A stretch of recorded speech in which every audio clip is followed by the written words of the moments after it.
বাংলাদেশের সাবেক প্রধানমন্ত্রী এবং বিএনপি চেয়ারপারসন খালেদা জিয়াকে এবার অতি গুরুত্বপূর্ণ ব্যক্তি বা ভিভিআইপি ঘোষণা করেছে সরকার।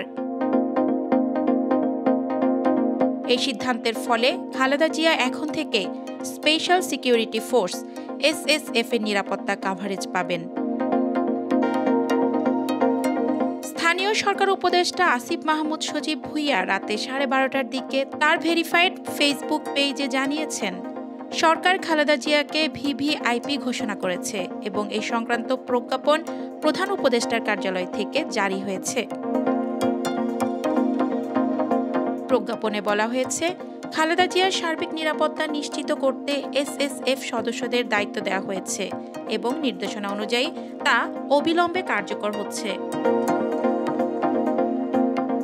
গত 23 নভেম্বর থেকে গুরুতর অসুস্থ অবস্থায় তিনি এভারকেয়ার হাসপাতালে ভর্তি আছেন।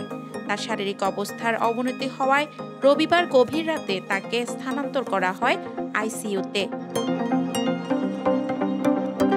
আইসিইউতে নেয়ার পর থেকে চিকিৎসকেরা তাকে ভেন্টিলেশন সাপোর্টে রেখে নিবিড় পর্যবেক্ষণে চিকিৎসা দিচ্ছেন। একদিকে তার শারীরিক সংকট, অন্যদিকে নিরাপত্তায় বড় পরিবর্তন। এই দুই বৈপরীত্যই এখন দেশের রাজনৈতিক পরিমণ্ডলে আলোচনার কেন্দ্র। সাদা কালো নিউজ।